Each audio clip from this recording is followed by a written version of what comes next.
Thank you so much. It is good to be here in Washington and Seattle and El Shaddai. This is like where I mentioned last time, we're on one side of the coast. We're trying to hold it down there, and you're holding it down here. And it is a blessing to be here because I know you love the Lord and you are hungry for all things of the Lord. And so I try to give you a lot. And so I have about 130 pages. But I go quick. At the end, I don't want to ever leave without giving the ironic blessing. And there's a special clip I want to show at the end to encourage you. I don't do this everywhere. I do it at some points because it's being like family. Would you like to see my boys, the latest, my two boys? If you have Dial. That's the little one, and I was recently speaking in Florida, and my kids wanted to go to Disney World, and so we went on a ride that featured these movie characters. At the end, they had the animated witch from The Wizard of Oz threatening us, and my little pretty, and all this stuff, and Dial turns to us and says, "This doesn't look good." And she's going on, and Dial's upset, he's indignant, he says, "That witch wasn't nice." And my wife says, "Well, we can pray for her that she finds Jesus." And Dale turns to her and says, "Ma, it's not real." And the other one is Eliel, if you have that, who's 6 years old. And he was recently saying his prayers at night, and he said something that alarmed me. He said, "Lord, help me to sin." And I had some concern. I said, "Wow, did I fail him?" And what? He said, "No," he said, "Help me to sin against the devil." I said, "That's a good concept." Last time I was here, an amazing door had opened for me to speak at the United Nations, and it happened again. I don't know how or why, but it happened again. And so just a little while ago, it was called the Global Summit on Development. I wasn't sure what the theme was, so I decided to forget the theme and just say what I believe they need to hear. So I spoke about Israel and the Abrahamic covenant and blessing Israel. And the persecution of believers, and about the end. I spoke about the end time prophecy, and then I just got out of there. They may have a picture. I don't know if they have a picture. Yeah, that's there. I'm going to share a lot, but no matter how much I share, a course cannot do so much that I would want to. And so what I will do, I did it last time, it was great because it's a chance for me to, I'm blessed to meet you. Afterwards, I'll go over to the tables, I'll meet you there, I'll sign as many as I can. I'm not a promoter, my job is to get the message out to as many people as possible. They will have 5 special resources that will be there tonight. And of course, number 1, I think you know, is the Harbinger. And this came out, I'm going to share some things that have been continuing to happen. The template is continuing, even something in there which you never would imagine was there that has to do with what's happening right now. Millions of people have read it, but millions have not too. So if you know those who have not. Also, then the second one is the Harbinger Companion, which goes the deepest into everything with charts, maps, pictures, where the harbingers are, study guides, all that's the deepest treatment of all of it. Then there is the mystery of the Shemitah, which I'm going to show you tonight, has actually what has happened, what is happening, and you'll actually see that. I'll speak about that tonight, as well as many other things. It is continuing to affect our lives. Also, then there's 2 DVDs they have. One is the Harbinger Decoded, which is really a prophetic explosion, and you actually see the harbingers happen, and it's the most powerful thing to show people, and there's a lot of bonus things, all sorts of other things on there. And the last one is the mystery of the Shemitah Unlocked, which also, I didn't do it, WorldNet did, they did a very powerful prophetic explosion. And it's got about an hour of other things on it on top of the presentation. So together, that represents the major works concerning where we are now, and even if you read it or seen it, if you have people in your life who have not, I'm going to do something. What we're going to do is we always seek to reduce the price to make more available. So what they're going to do tonight is going to be even more than it has ever. It's normally $15 for 1. It will be that for 2. It's going to be $14. 3. It's going to be $12. 4. It's going to be $10. And all 5, it will be $8 each. The point is to get it out. And I've never done that, and they've never done that. This is truly it's to get it out. I'm doing tonight. I know you love the Lord, and so if you get all 5, it'll be for that, and you can also mix it what you want, all of 1 or whatever it is, and I will seek to sign everyone that I could can do that tonight. So it's going to be as long as it lasts out there. We'll make that available. I'll meet you afterwards. Just last thing is to get in touch. For those who want to get in touch with the ministry or get more, the Harbinger is 1 out of 2,000 messages. The ministry is Hope of the World, and it's Hope of the World on the web, just hopeoftheworld.com, and they send out free things, free gifts and all that, and they will, I believe, have a sheet there, and if you put a contact on there, they will send you free CDs and prophetic updates and many other things. So that'll be all there afterwards. I just completed the next major book. Actually, tonight I'm actually finishing it in the hotel room, but it will be released soon. It's not yet released, so we don't have it. But you'd like to see the image of it or the cover? That will be, the Book of Mysteries will be out in September. And if the Harbinger was one mystery, this is opening up hundreds of mysteries. And it will, you can't get it yet, but if you, on Amazon they have it and you can actually pre-order it. So that's all there. So let's pray and let's get ready. Father, we praise you tonight. We thank you, Father, that we can gather in your presence tonight. Lord, you're awesome in all your ways. And Father, we ask that you would touch your people who are here, who are hungry for you, who, Lord, we ask that you would speak, and I ask in my weakness, be strong in your power and have your way.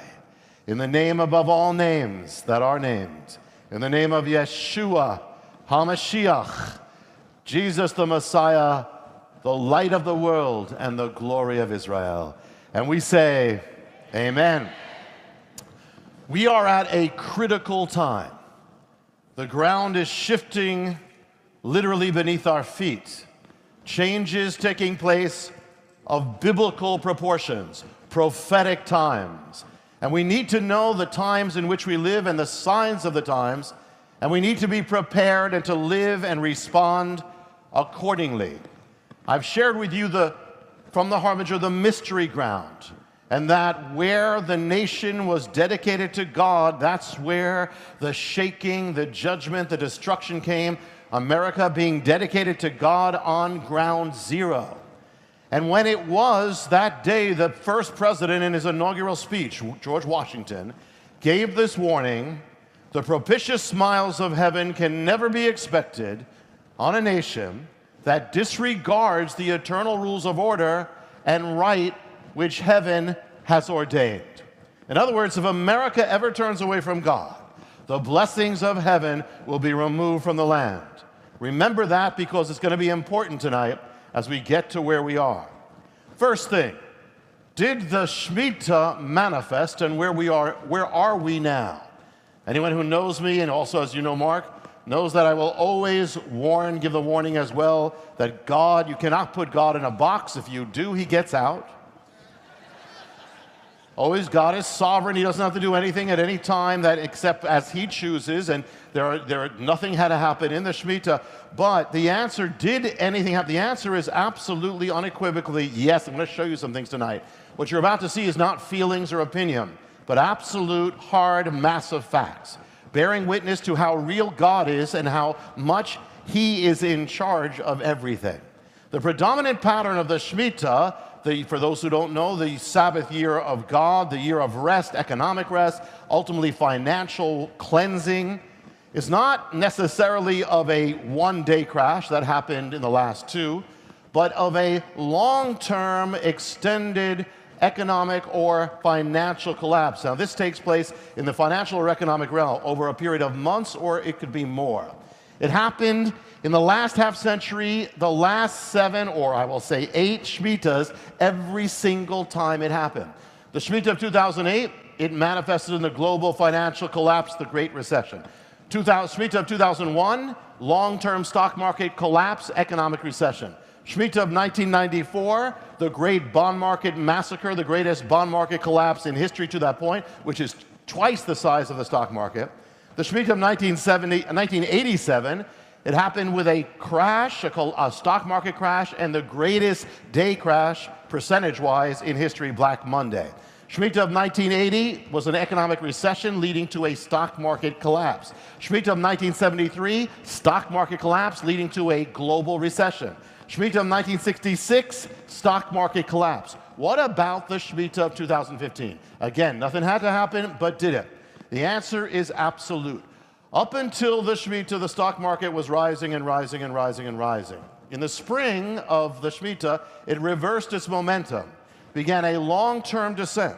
The collapse took place all over the world. The Dow Jones Industrial S&P 500 began collapsing in May, along with markets around the world. As we approach the summer, the peak of the Shemitah, the NASDAQ collapsed, the Russell 2000 index collapsed. How severe? The Shemitah of 2015 wiped away 25% of the German market, 4,000 points of the Indian markets, 12,000 points of the Brazilian market, $2 trillion of the American markets, and the world markets, $11 trillion wiped out. And let me actually show you how the ancient mystery struck the financial realm. What you're about to see is the Dow Jones Industrial. If you can put up image 6, if you have it. That's the Shemitah and the Dow Jones Industrial. That's what happened there. Now, what you're going to see in the bigger picture, if you look at the several years leading up to the Shemitah, and you'll see what the Shemitah, I believe is going to be shown in pink. If you put up, yeah, next one. That's the Shemitah, what it did to the British market. Everything's rising until that happened. In the year of the Shemitah, now we tend to have an American-centric view of life and sometimes prophecy. But in the last Shemitah, a change took place. Another nation, it wasn't America that was the center anymore. Another nation had taken over in the years going up to it to become the largest exporter nation in the world. That was, you can guess, China. In the year before the Shemitah began, China supplanted America as the largest trading nation. In the Shemitah of 2015, China was the engine of the world economy. So did the Shemitah strike China? The answer is powerfully. What happened in the summer of the Shemitah, peak of the Shemitah, the Chinese stock market begins to collapse. How much was wiped out? 43%. Almost half in 2.5 months, which makes it the most dramatic, intense collapse in world history. Then the 2015 Shemitah as it came to the close, the internet was flooded with articles, not from Christian sites, but secular sites, with these headlines. If you put up image 17. This was the worst year since when? 2008. What's 2008? The last Shemitah. Image 18. Wall Street records its worst year since, same thing, Shemitah. Next one, the S&P 500, same thing. Another one, tumultuous 2015. In other words, it was the worst year for the stock market since the other Shemitah, which is how many? 7-year cycle, same exact thing the Bible says. But it doesn't stop there. In the Harbinger and the Mystery of the Shemitah, it's written that the effects of the Shemitah is not just in the financial realm, but also affect production, trade. Just like in Israel, all these things would either decrease or cease. So did the Shemitah affect global trade? Image 20. Global trade collapsed in the Shemitah. Image 21. Collapsed again. World trade, image 22, saw the biggest contraction since 2008. Again, the 7-year cycle of God. And now they actually put up image 23, and that is more and more. What you're going to see right now in a moment, there's something called the Baltic Dry Index, classic global indicator of world trade. What happened? What did the Shemitah do to the Baltic Dry Index? Image 25. The Baltic Dry Index hits a 30-year low, but the thing is, it's worse than that because the index has only existed for 30 years. So it was the worst year in history. Now, in history, literally. And literally it started in 2014, the number was over 2,000 points. By the end of 2015, the number was 400, collapsed 80%. Commodities, during the Shemitah in Israel, commodities would be left alone, the fruit of the land. So did anything happen? Well, during the Shemitah, the commodities index around the world collapsed as well, image 28. It was the worst year there, if you have it. They don't, but it's the worst year of dry bulk as far as I know, in history. Look at image 29, you'll see a graph of what the Shemitah did to commodities around the world. And one of the ways you already know it already affected you is when you go to the gas station, because one of the commodities in the world is oil. So what happened? As oil started collapsing. Now this is good for you. You can be thankful for the Shemitah in this. And you see a dramatic thing. If you put up image 30, you see those two pink things. Those two pink areas are the last two Shemitahs, 2008 and 2015. Look what it does to the price of oil. That in each case. And the effects have continued into 2016, image 31. And one of the things it says in the book, it speaks of production being affected as well. Did the Shemitah affect global production? Image 32. China, the factory of the world, begins to contract. It's the worst time since the end part of the last Shemitah. And goes on, image 37. Industrial production in America collapses. Even the retail section, image 39, collapses. Image 40, retail apocalypse, major chains closing. It affected everything. In the book, there's a Hebrew word called tabuah. Tabuah in Leviticus 25 speaks of in the year of the Shemitah and Jubilee, you're not going to be producing, so tabuah, you're not going to have tabuah. Well, tabuah means increase or means gain, income, revenue, like profit. So it says you will not have that. Well, did the Shemitah affect earnings? Well, look at image 41. Earnings, this is what the Shemitah, the pink, did to earnings. Image 42, U.S. corporate profit. That's what the Shemitah did to U.S. corporate profit. The Shemitah of 2015, get this, was the worst year for money, investment of any kind, in not 7 years, not 14 years, in 78 years, which takes you back to the Great Depression. It takes you back to 1937, the last part of the Great Depression, which was a year of the Shemitah. And so here, it's a mind-boggling thing. Now, what about day crashes? Now, you didn't have to have dramatic day crashes. A lot of people are focused on that. But did the Shemitah of 2015 produce any of the great world day crashes of the stock market? The answer is, of all the greatest crashes in world history, listen, 20% of them were produced by the Shemitah of 2015. Image 44, 20% of them, 1 out of every 5, was in this year. And not only that, the peak year of the Shemitah, or the peak time of the Shemitah, as you know, is Elul, the month of Elul going into Tishri. That's the month of nullification. That this year was in the summer, going into the beginning of September, but basically mostly the summer.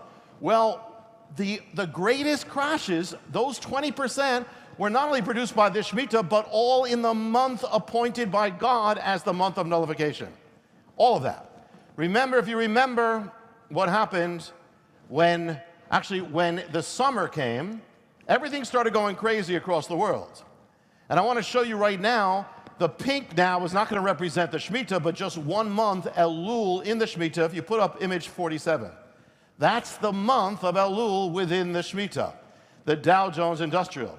This is what happened as well, if you put up image 50, you had some of the greatest crashes in history, all during Elul of the Shemitah. Image 51, image 52. Hundreds of billions of dollars were wiped out in that 1 month appointed by God. It also produced the greatest intraday stock market crash in the history of the world, or Wall Street. Now, I want to show you one more thing before we move to something else, but just to give you a little taste of this. I'm going to show you a little chart that's going to show you the top 10 crashes, day crashes in world history. Image 53. Now, you don't have to see all of what's in there, but those are the top 10. Now, statistically, would any of them have taken place in the year of the Shemitah? Well, Shemitah is 1 out of 7 years, so if nothing's happening, if it's just a normal thing, it should be 1 out of 7, so maybe one of them would be in the year of the Shemitah. And we will show that in a moment by putting yellow if any of them happened during the year of the Shemitah. That's it. That's how many took place in the year of the Shemitah. 70% of them, which goes against all odds. In a moment, I want to show you one more thing. I'm going to show you where those 7 of the 10 greatest crashes took place. If you look there, that's like the last 20 years. That's where all those crashes, or the 7 out of 10 of them, took place in world history. In one moment, don't do it yet, for those who do it, but in one moment, we're going to put something in. We're going to put lines representing the day that God appointed Elul 29 as the actual day, and see if it hits anywhere near these things. Go ahead, put it up. That's 70% of the greatest crashes took place. Look how close to Elul 29. And the rate goes between 99 to 100% proximity. So regardless, and the fact is, it is continuing to affect the world. Trade and all these things, we are vulnerable. The world economy is vulnerable right now to any event. Left it so, regardless of what happens. The World Monetary Fund says that the Shemitah of 2008, well, they didn't say Shemitah, but 2008, the crash, has really shattered the world economy. We have never gotten back to growth, real growth, since that time. And now it's in danger as well. Regardless of what happens or what doesn't happen, one thing is clear. In the year 2015, the ancient dynamic and mystery of the Shemitah has again powerfully manifested. One thing is clear: God is on the throne. God is in charge, not Wall Street. God is in charge of everything. Our blessings come from God, not from Wall Street. What about nations? One of the chapters in the book, in the mystery of the Shemitah, is the rise and fall of nations. That at times you have these great cataclysmic changes or changes of world power happen in the year of the Shemitah. Well, it can mean the shifting of power. The American age began in 1871 when we supplanted the British Empire, became the most strong economy on earth. And you may have missed it, but one of the most important stories of 2015 was that the Shemitah of 2015 ended the American age. As it opened, America's crown was removed and was replaced. It was put on the nation of China. The end, what began in 1871 came to an end in this time. Now this leads us into the realm of the harbingers and judgment. For those who don't know, the harbinger is this: in the last days of ancient Israel, before its judgment and destruction, God sent warning, and warnings in the form of harbingers, prophetic warnings, 9 harbingers of judgment. And those same 9 harbingers that appeared in Israel in its last days have now appeared in America. Some in New York City, around where we are. Some in Washington, D.C. Some involving American leaders, some involving the president, and have done so with eerie precision, warning of a nation in danger of judgment that once knew God, but now is in defiance of God. Well, that progression has not stopped. The template of the harbinger and of judgment has not stopped. What is that template?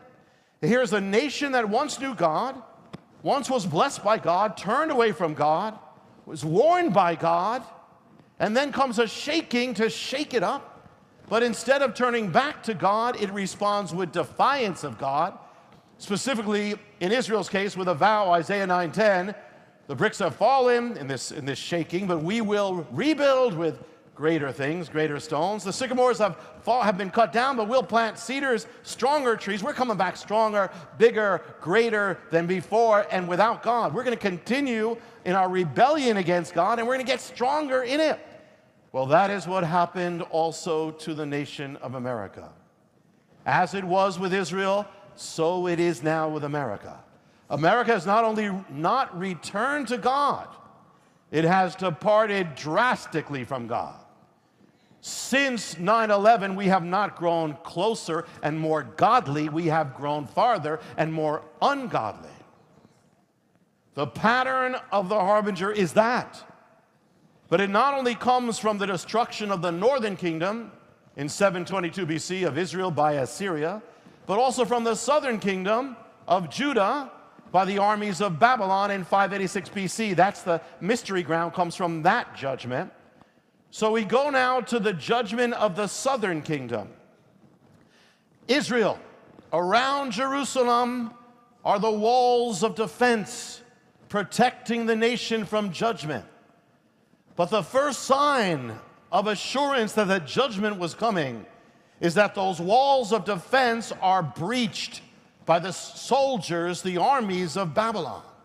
And once the hedge was removed, the judgment would come. It took place on the 9th day of Tammuz.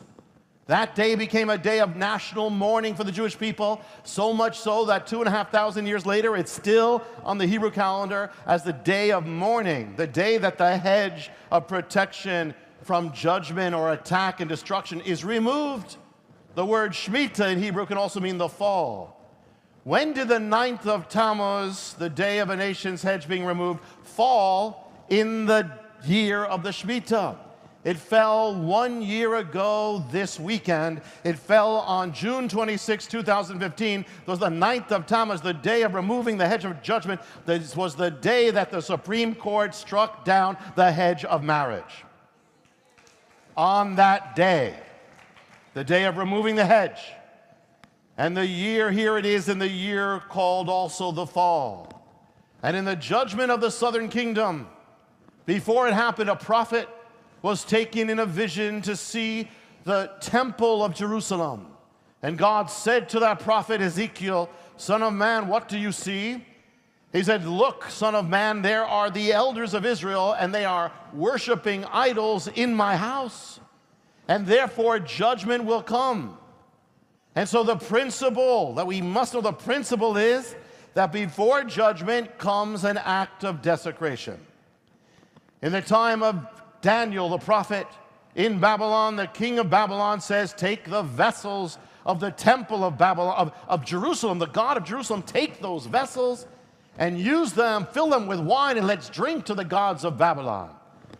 Act of desecration, taking what's holy and using them against their purpose, against God. And as they do it, a hand appears, a handwriting on the wall that tells them, "This night, judgment." Desecration precedes judgment. Well, just as holy as the vessels of the temple of Jerusalem is the vessel that God created of marriage. And so on that day, a year ago, this weekend, we performed an act of desecration. A holy vessel of God. And what happened when that happened? All across America, it was celebrated by the lifting up of the colors of the rainbow. And I say, because it's not said, is the rainbow doesn't belong to man or a movement. The rainbow belongs to the living God. It is a sign of God. It's holy. It's sacred that He created. So they use the sign of God, one desecration, to celebrate the other desecration. And then the final one, the president gives the order to light up the White House in the colors of the rainbow. You can put it up. Here it is, the White House is the highest house in the land. It's like the palace of the king of Babylon. And now the handwriting's on the wall in the colors of the rainbow. The White House becomes a vessel of desecration. And I ask, how much more can we do in the face of God to provoke Him? God is merciful. God's heart is salvation, but He is not mocked forever. So here we are at the anniversary, and what has happened? Interesting. As we approach that same period, a shaking comes on the world. England, Britain, leaving the European Union. We know the Bible speaks in the last days of a revived Roman Empire. Some say England was not part of the Roman Empire, but it was. Much of it was. But it was always on the edge, just as it's been on the edge of the European Union. It threatens the breakdown of the global order. Now, whether it leads to that breakdown or whether stability is restored, what happened on Friday caused the greatest global stock market crash in world history. Global, greatest. In one day, $2 trillion were wiped out. Trillion. For those who know the mystery of the Shemitah, the climactic month of the Shemitah is Elul. And in the last Shemitah, 2008, well, actually, in the last Shemitah of 2015, 3 of the greatest world crashes happened in that month of Elul. But in 2008, it wasn't just the year of Elul, the month of Elul, it was Elul 29, the day that God appointed for the wiping out, came the greatest Wall Street crash in history. It's still the greatest. What about globally? What did that crash do? Well, globally, it was the greatest collapse of the global financial system up until now. Up until then. So this one just now became the greatest. The last greatest one was Elul 29 of the Shemitah. Now, when it crashed in the Shemitah, on that day that crowns the 7th year, the number 7 kept coming up. How much was wiped out of Wall Street on the day of the Shemitah, 2008, Elul 29? 7% was wiped out. How many points were wiped out? 777. Point pretty much 7. You got almost 4 there. When the closing bell rang at the moment of the Shemitah, 777, God's fingerprints were all over. And the interesting thing is when you take that moment, 777, Wall Street, Shemitah, Elul 29, and go back 777 in time, interesting thing, because could it actually give the timing of God? You go back 7 biblical years, it takes you to September 17th, the closing bell of the other greatest crash in history, on the same day, Elul 29, 7 years before of the Shemitah, that alone. But then if you go back, you got 7 years, go back 7 days, the seventh day takes you to a day that's very significant, which is it takes you to September 11, 2001. It takes you to 4 p.m. If you go back 7 hours, it takes you to 9 p.m., 9 a.m., the time of the attack. If you go further, go back 7 and 7 minutes, it takes you to the exact minute of the attack. But what happens if you do the opposite and go forward from that moment of 777 and go forward 7777? What happens? If we take that closing bell, the mystery of sevens forward in time, 7777, from that crash, if you go 7 years, 7 months, 7 weeks, 7 days, it takes you to last Friday, the day of the greatest crash. The day the global order was shattered. That exact day, both ways. The greatest crash the other way, greatest crash this way. This, by the way, it's the first time I've ever shared that. In the last days of ancient Israel, there were 3 abominations that led to its destruction, through which judgment comes. One was the offering up of their children as sacrifices to the gods of Baal and Moloch. They offered up thousands of their children. And people say, you can't compare it to America. You're right, because America has offered up millions. And it began in 1973. 1973 just happened to be the year of the Shemitah, the fall. And this, in the summer of this Shemitah, when everything was happening, it was exposed that people are actually trafficking and getting money and profiting from baby parts. Did that stop our funding of it? Not at all. In fact, the people who exposed it, they were the ones judged by the state. The next abomination that brought judgment was that of sexual immorality, perversity. We've already seen that. But then there was a third, which in Hebrew is called shikutz. Shikutz literally means abomination, the abomination, but it also means the idol. That's why when the Bible speaks about the abomination, desolation, in Hebrew that's saying idol at the same time. In the last days of Israel, one of the signs preceding judgment was that of idols appearing throughout the land, false gods, the images of across the land. In the same summer that America struck down the order of God, something appeared in New York City. On the Empire State Building was an image. You can put it up. What is that? That is an abomination. That's an image. What you're seeing is an image of a false god, undoubtedly the largest image of the false god in the history of planet Earth.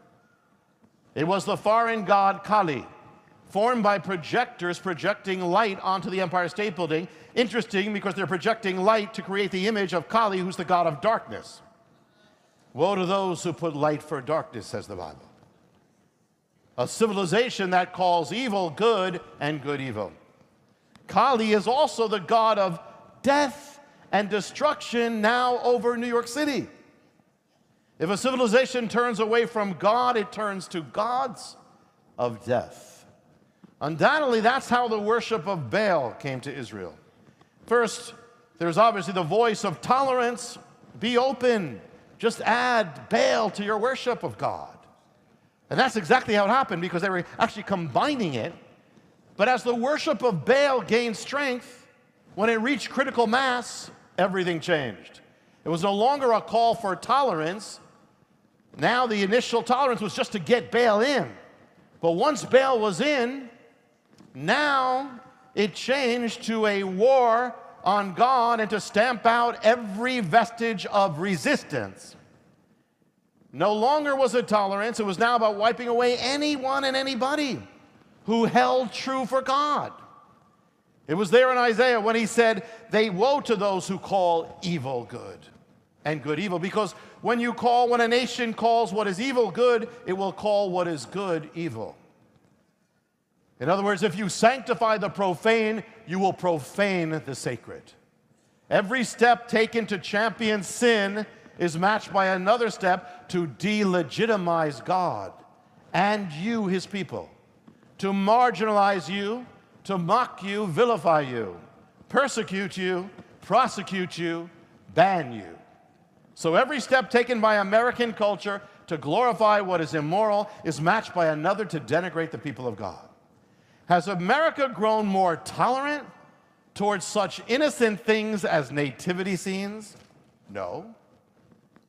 No. Sees them as dangerous. They have to be wiped out of public places. How about something as dangerous as the Ten Commandments? Has to be taken down. It's dangerous, wiped out. Believers are seen as dangerous. See, tolerance for immorality always ends up becoming intolerance for morality. It's never anything goes. It's only Baal goes. It's one or the other. So Elijah says, choose this day whom you will serve. If Baal is Lord, serve him. But if God, then serve him. You can't have both. It's no accident that at the same time, when there's a voice saying you cannot speak, you cannot say this is wrong, at the same time on television, God is openly mocked now. Messiah is openly blasphemed on television. What has happened since this ruling 1 year ago? The ruling forced government workers to sanction what the Bible says is a grievous sin. A woman government worker said, I can't put my name on that. I won't. So she refused. What happened to her? She was thrown in jail. The question may be asked, where were all the other Christian government workers who did put their name on it? What happened? Thrown in jail for not going along with that which was just before not legal. Some say, well, she's breaking the law. Well, so were the apostles. When the Sanhedrin said, you be quiet, and they said, well, if we're going to serve you or God, you decide which should we go by. So were the first believers when they were told, worship Caesar or go into the lions. They said, we'll go with the lions. Between man's law and God's. So the believers in the Third Reich, when they hid Jews, those against the law, they chose God laws. God. Interesting, though, if you remember in California, when same-sex marriage was not legal, a number of government officials broke the law and issued licenses. Strangely, none of them were put in jail. No one ever called for them to be put in jail. But when a Christian woman says, I can't go along with it, they put her in jail, and the White House says it was right for her to be thrown in jail. So it was in the last days of Israel.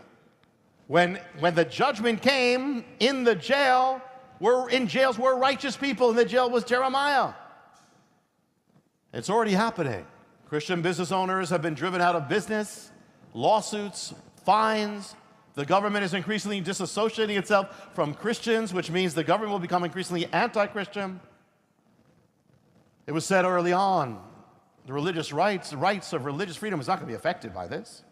The fact is, as soon as this was passed, it became obvious that it would. When the lawyer for the White House argued the case for changing marriage, the Supreme Court justice asked him, but if this happens, will it not lead to the state punishing religious schools or schools that believe in marriage? And you'd think he would have said, he had to be prepared for it. He would have said, well, we can't talk. We don't know. But he didn't say that. He said, yes, it will become an issue. Meaning any religious school that doesn't go along with it, against God's word, will be stripped of its tax exemption, driving many of them out of business. So if a Christian school follows God, the state will seek to destroy them and will only sanction those that break God's word, kind of like a communist country. Remember the progression. Recently, the president ordered, and by the way, this is not politically correct. We're not here to be politically correct here. If you are, you're in the wrong place. We're here to be correct, eternally correct. We're not here for political correctness. Because if we can't speak the truth now, when are we ever going to do that? The president orders every school in America to transgenderize their bathrooms and apparently their shower rooms. If a man feels he's a woman, goes into the woman's shower. He said, this is anti-discrimination. No, this is lunacy. And several states that have said no, the federal government launched lawsuits against them. Now children as young as 5 in kindergarten are being indoctrinated against God and toward the direction is that they may be gay. 5-year-olds. In the 1960s, when prayer was removed from the schools, President Kennedy got on the air to assure America it wasn't the end of the world because people thought it might be.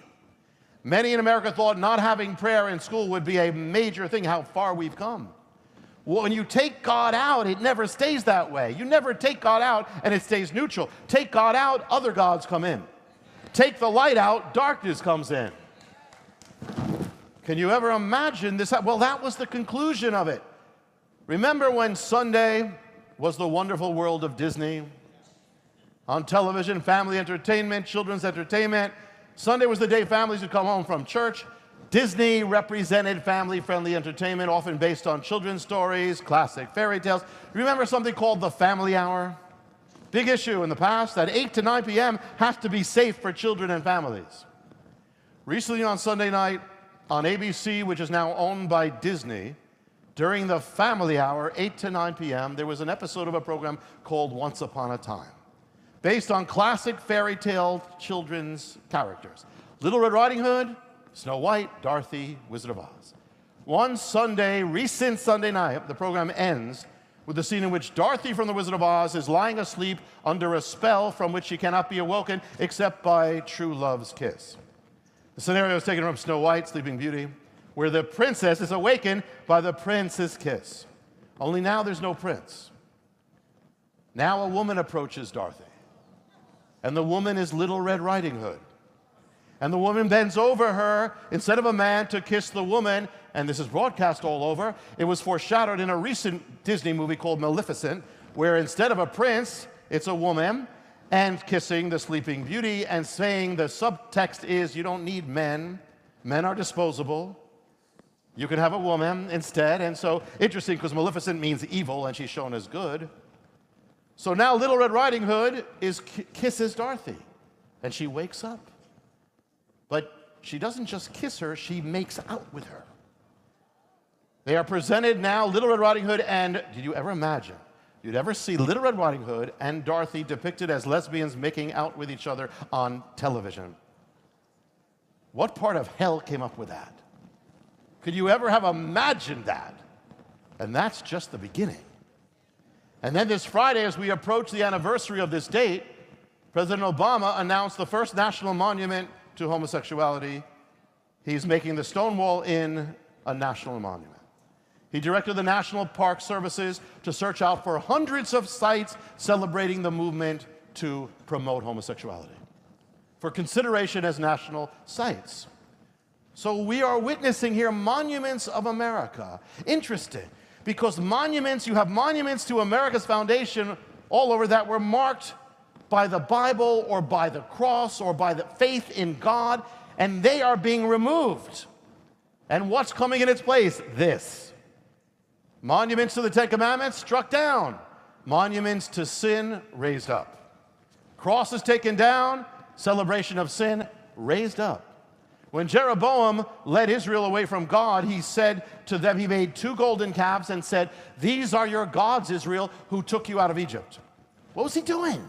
He was rewriting history. Why? Because you want to rewrite the future, rewrite the past. That's exactly what's happening. So he became the first president to enlist the nation in that cause.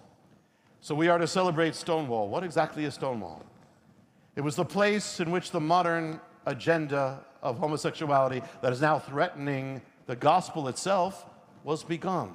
What was Stonewall that we are to celebrate? It was a gay bar owned by the mafia, a bar for drag queens, transvestites, and male prostitutes. We are to celebrate it. America's new glory, monuments. The mafia apparently would blackmail people who went to that bar for money. The police apparently were being paid off by the mafia, but apparently weren't getting the extortion money. So it seems it wasn't even about the other thing, about vice. It was about they came down on the bar, they raided the bar on June 28th, which is around now. That's why all over the world there are gay pride parades about this. Now, all over America, to celebrate, the police begin arresting the mafia, staff, customers, but then the patrons gather around the police and violence breaks out. The police are inside the bar. The crowd begins throwing garbage through the windows lit up on fire. The police reach for hoses to put out the fire, but there's no water. And someone begins pouring lighter fluid into the bar that the police presumably would be burned alive. That is what we are celebrating. That is what the president says we are celebrating, while the government punishes Christians for observing God's commands. Woe to those. As we approach this year anniversary, what has happened in California right next door? California is generally a sign of what's coming. The California state government has passed a law that saying that the school system, including private schools, colleges, has to go along with the promotion of homosexuality. Originally, they said, but religious schools are exempt. That's how you get in. But now, the bill has just passed by the California Senate, stripping the exemption, saying Christian schools have to go along now. And if you don't go along with it, you will be stripped of any funding credits or anything. Further, it opens the door that anybody comes there, if they want to sue the school will lose and will be driven out of business, effectively threatening to wipe out every Christian school in California. This is where this is heading. And now we come to a presidential election. We have a choice that involves risk in every direction. It seems that America has already rejected those who held clear biblical stands, and even Christians did. I wonder if that's judgment. And on one hand, there's one who says he will make America great. Okay, but without a return to God, you cannot be great without returning to the God that made America great. Because if you say we will be great without that and we'll continue on our road, what are you saying? You're saying Isaiah 9:10, we will rebuild and become stronger than before. We don't come back. There's not salvation in pride, but in repentance and humility. People don't realize something. When I wrote The Harbinger several years before, one of the people in its pages is there. I won't tell you where. Donald Trump is in The Harbinger. You can find it. He's there. I won't say where. We must pray that he will come to a real spirit of repentance in God. And there are hints, we hope. On the other hand, the alternative represents a party and a spirit which at its last convention, presidential convention, actually booed God. If that one gets in, she'll undoubtedly appoint a Supreme Court justice that will mean that every case concerning God, his ways, and you as people will be ruled against you. And at that point, we don't need now another activist president for things to fall. The ball's already rolling down the hill. All it takes is a president who won't stop it, and it's going to go faster. If I asked you which person made this statement, Vladimir Lenin, Joseph Stalin, Chairman Mao, Fidel Castro, it's this: deep-seated religious beliefs must be changed. The answer is Hillary Clinton. Deep-seated religious beliefs must be. How do you say that unless you're God? How do you overrule God like that? Why? She said, so abortion can expand. The days ahead are going to be interesting, people of God. As we come to the close of the Obama years, someone who was also in the Harbinger, on one of the anniversaries of 9/11, he read from a psalm in his speech there on 9/11. But that particular psalm was very interesting because it speaks about the person who's speaking it. The president spoke it, and it speaks about the one speaking it, and the words it says is, I am a Mofet. What is that? Mofet, the one who speaks it, I am a Mofet. It's translated differently in different translations, but the word means a sign. I am a sign. President speaking. I am a sign. But Mofet means a prophetic sign. In fact, it means a portent sign. It actually means a sign of judgment, so it can be said, I am a sign of judgment. And the word also means harbinger, as if Obama was saying, I am a harbinger. Now, before we bring this home, something to share as of God's sovereignty. Because with all this, God's purposes still move forward. There was a man, an African minister, named Robert Moweri. He would be used to affect the history of Israel and the world. And I'm going to share that in a moment. I heard about him. I mentioned him at certain points where I was speaking. I had no idea, but at the time I mentioned him, he had a dream. In the dream, God was having him take a test, but he didn't know the answers of the test. He failed. Then in the dream, God showed him a book, and he was told in the dream, you failed the test because you didn't read that book. He had to read it to pass the test. It was a real book. He never read it. He didn't know what it was about. The book he saw in the dream was the mystery of the Shemitah. So he was then trying to reach me, and I'm speaking about him. And then suddenly the Lord put us together. We met across the country as I was speaking somewhere. And what I'm going to tell you is confirmed by eyewitnesses, several. It's absolute fact. Robert Moweri said the Lord told him, you must speak to Benjamin Netanyahu. He thought, how can I, an African minister, have an audience with the prime minister of Israel? Well, then he's at a gathering. A man puts his hand on his shoulder, and he's sharing. He just shared, and the man says, I know Benjamin Netanyahu. And actually, I can arrange it. He actually arranges it. They fly him to Israel. Now, this is the late 1990s. This is 1990s when Benjamin Netanyahu was prime minister of Israel, first time. He gets an audience with Benjamin Netanyahu and his cabinet. And he says this. You know, Benjamin Netanyahu says, what do you want to tell me? He says, I have placed you in power. Do not give up my land. If you do, I will remove you from power. And Benjamin Netanyahu laughs. One of those present who heard it was Ariel Sharon. A while later, Netanyahu is pressured by the Clinton administration to give up land. He does. And after that, his government collapsed and he's thrown out of office. Removed from power. Ariel Sharon would later become president and do the same thing. A few years later, the man, the African minister, Robert Moweri, gets another word. He says, you must speak to Netanyahu one more time. So Netanyahu comes to Florida. And he tells Robert Moweri, tells his friend, I will speak. I have to speak to him. And the friend is saying, oh, no, please, not again, you know. And Netanyahu's at a Christian church that supports Israel. It's a gathering for Israel. Netanyahu's about to speak, but he's backstage in the green room. Moweri, Robert goes up to him, goes to the green room, and he sees Netanyahu. Netanyahu sees him, recognizes him, and this time Netanyahu's not laughing. And Robert Moweri says this to him in front of others. You will once again become prime minister of Israel. If you honor his covenant that he made with Abraham, Isaac, and Jacob regarding Israel, he will honor you and exalt you.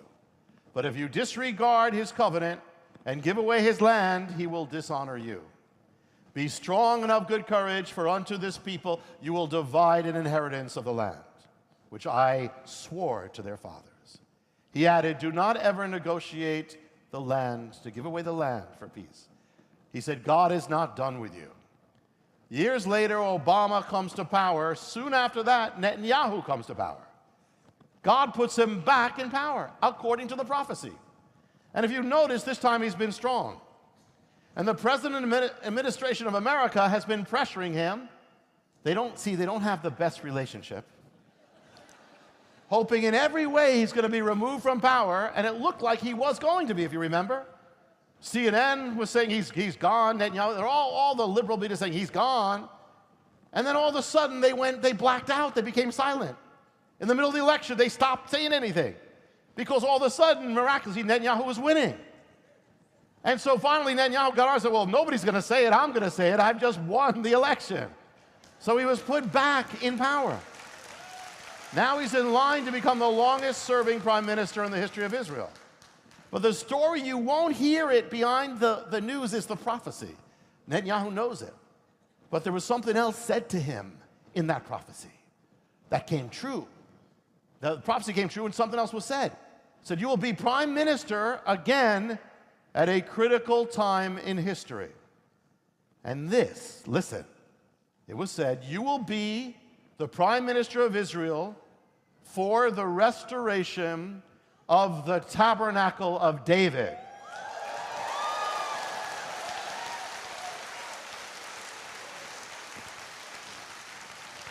What is that? The tabernacle of David signifies the kingdom of Israel, the throne of David. Acts 15, it even speaks about the church, and it can mean the temple of Jerusalem.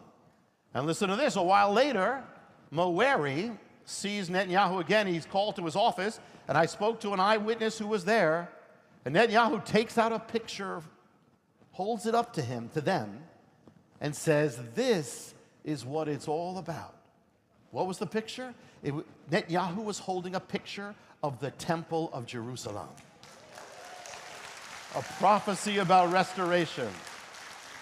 Anything that leads to that is certainly going to be a jubilee of restoration.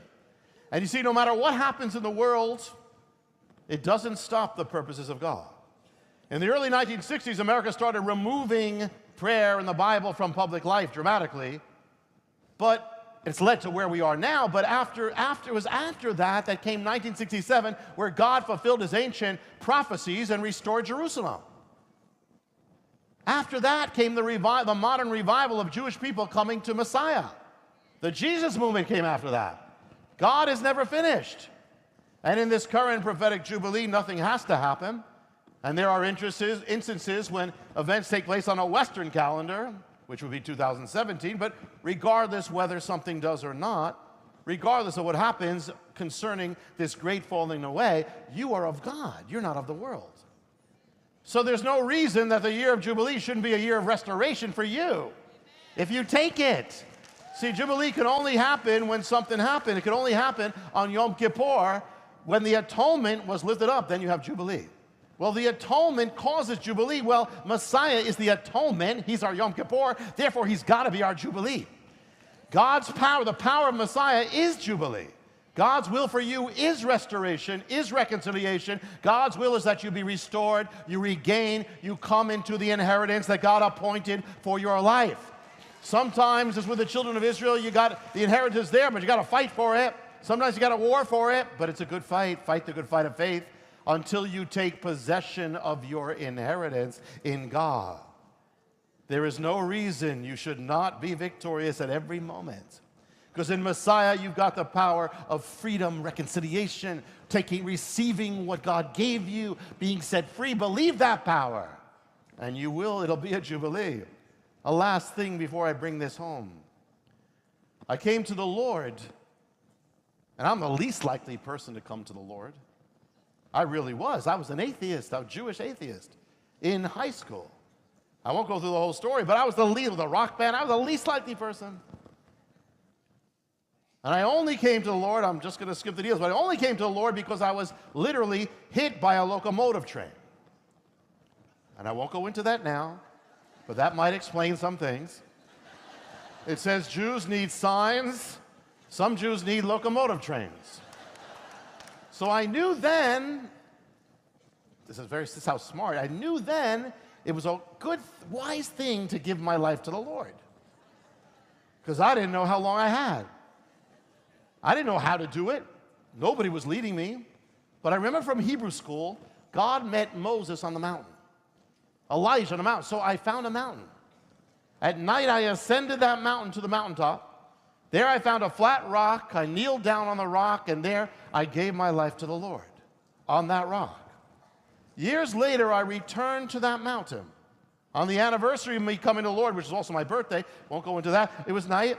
I went up with a flashlight, a Bible, and a shofar, and a talit, Hebrew prayer shawl, and I had a great time with the Lord. The next day, I go to the congregation, and the last person online has a present for me. It's a framed gift. They bought a framed drawing in a store, and they showed it to me. It's a drawing of a man on a mountaintop with a shawl blowing a shofar. I said, "That's weird. That was me last night." I said, "Really?" I said, "Yeah, I went to the mountain. I found a mountain where I came to the Lord." I said, "Really?" She says, "Tell me where it is." I said, "Oh, tell me what mountain." I said, "I don't know what mountain. I just know it's the place where I came to the Lord. I don't know the name of it." She says, "Describe it." I describe it. I tell her what I could. She says, "I know that mountain." I said, "Really?" She said, "I live at the bottom of the mountain." I said, "Really?" She says, "Do you know what that mountain is?" I said, "No." She said, "That mountain is dedicated to Satan." I said, "Really?" Well, I got saved on the top of it.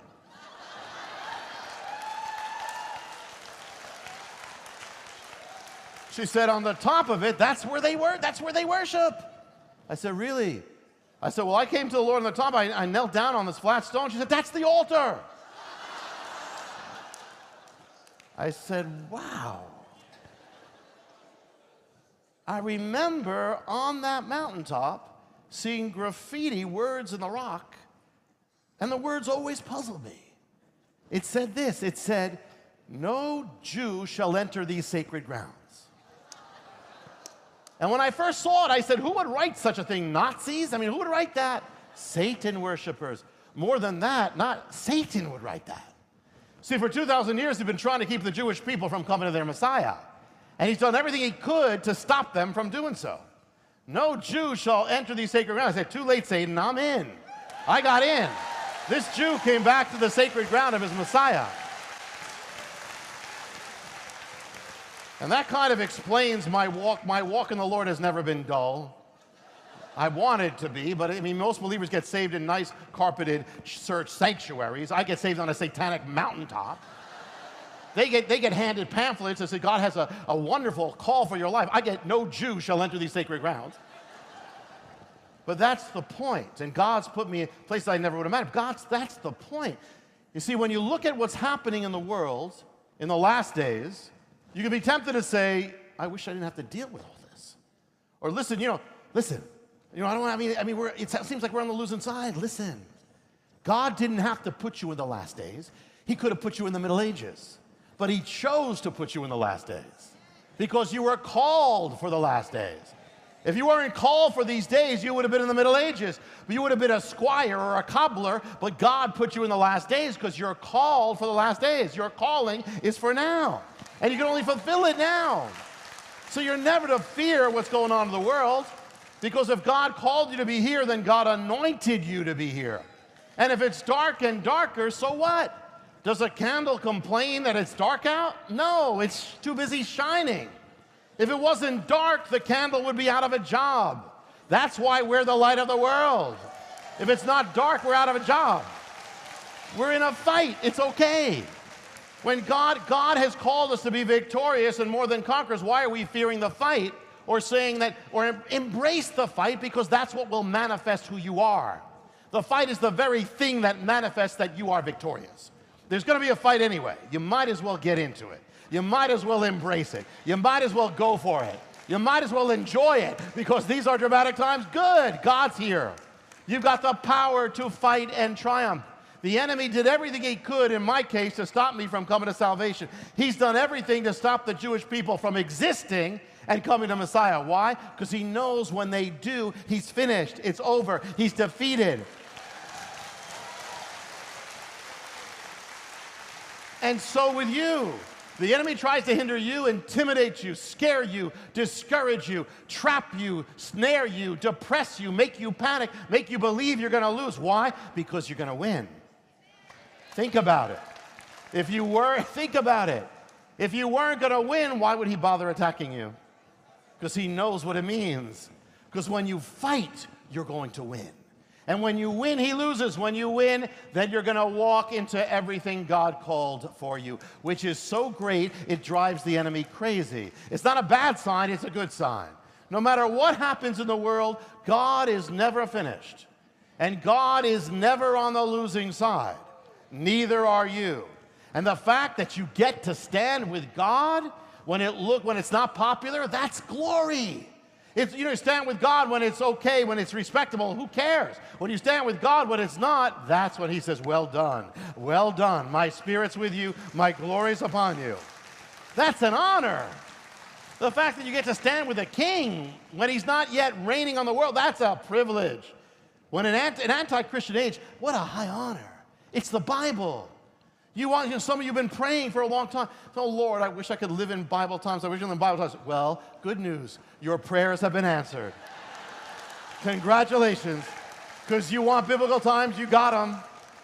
Start acting biblical. You want the days of Elijah? You got them. And you got Jezebel. Well, I'm not being political, but you got... Instead of fearing the days of Elijah, try a new thing in the days of Elijah. Start becoming the Elijah of the day. These are days that produce the greatest believers. See, the enemy tried everything to wipe away Israel. And after all that, after everything he tried, If there's even one Jewish people left standing in the world, he's defeated. And that's a sign to you that your God is real. Tonight, the fact that I'm standing is a sign that God is real, that any Jew, God is real. Your God is faithful, your God is true. And when God gives his word, he's going to fulfill that word. When he gives a promise, he's going to fulfill that promise no matter what it takes. The love of God, the word of God, and the Spirit of God are stronger than this world. Are stronger, that there's an Israel, it's stronger than all hell. So it doesn't matter what's against you, not your problems, not your adversaries, not your weakness, not your circumstances, not the world, not the flesh, not the devil, not even your own sins. It doesn't matter. Nothing will overcome the one who is in God and who walks in God. If after all that is a Jew in the world, it's a sign you're on the winning side. Therefore, my brothers and sisters, don't waste your life fearing or living a half-life. Be bold, be strong, go for it, be great. Go all out for him. Go all out like David, like Paul, like Elijah. Go all out on fire. For the Lord, God is the God. Our God is the God of the Red Sea. He's the God of the resurrection. And nothing will conquer you. Nothing will hinder you. Nothing will stop you if you go out with God. And he will anoint you, and he will be with you to do it. For greater is he who is in than he who is in the world. Greater is he who is the name of Yeshua HaMashiach, Jesus the Messiah, the Lion of Judah, the light of the world, the glory of Israel, the hope of your life, the same yesterday, today, and forever. Amen and amen. Praise the Lord. Praise the Lord. We praise you, Father. We bless you tonight. We thank you that you are real here, Lord. And I ask your Spirit be on every one of your people right now, every one of your children, the Spirit of glory, the Spirit of victory, to replace any other spirit. You have called us to overcome. You have called us for victory.